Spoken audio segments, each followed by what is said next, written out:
ശബരിമലയിലെത്തിയ ലക്ഷക്കണക്കിന് ഭക്തർ അനുഭവിക്കുന്നത് കടുത്ത മനുഷ്യാവകാശ ലംഘനമാണെന്നും ദേവസ്വം മന്ത്രി വി.എൻ. വാസവൻ എവിടെയാണെന്നും ബി.ജെ.പി. ദേശീയ നിർവാഹക സമിതി അംഗം പി.കെ. കൃഷ്ണദാസ്.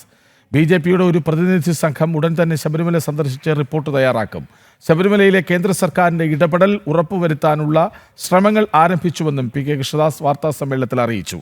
ശബരിമലയിൽ കേന്ദ്ര സർക്കാർ ഇടപെടണമെന്നാണ് ഭക്തർ ആവശ്യപ്പെടുന്നതെന്നും പി.കെ. കൃഷ്ണദാസ് പറഞ്ഞു. ശബരിമല തീർത്ഥാടനം ആരംഭത്തിൽ തന്നെ പാളിയിരിക്കുന്നു.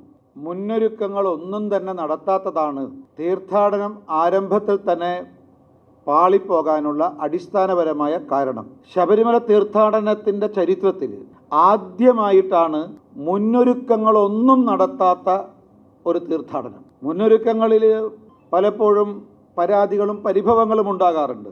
പക്ഷെ ഒരു മുന്നൊരുക്കങ്ങളും നടത്താത്ത ശബരിമല തീർത്ഥാടന ചരിത്രത്തിലെ ആദ്യത്തെ തീർത്ഥാടനമാണ് ഇത്തവണത്തേത്. അതുകൊണ്ട് ഇന്നലെ ലക്ഷക്കണക്കിന് ഭക്തജനങ്ങൾ അനുഭവിച്ചത് സത്യത്തിലൊരു മനുഷ്യാവകാശ ലംഘനമാണ് ശബരിമലയിൽ നടന്നത്. മുന്നൊരുക്കങ്ങളൊന്നും ദേവസ്വം ബോർഡും സംസ്ഥാന സർക്കാരും നടത്താതിരുന്നത് ബോധപൂർവമാണ്, മനഃപൂർവ്വമാണ്. മാർക്സിസ്റ്റ് പാർട്ടിയുടെയും LDFിൻ്റെയും രാഷ്ട്രീയ അജണ്ട ശബരിമലയിൽ വീണ്ടും നടപ്പാക്കുകയാണോ എന്ന സംശയമുണ്ട്.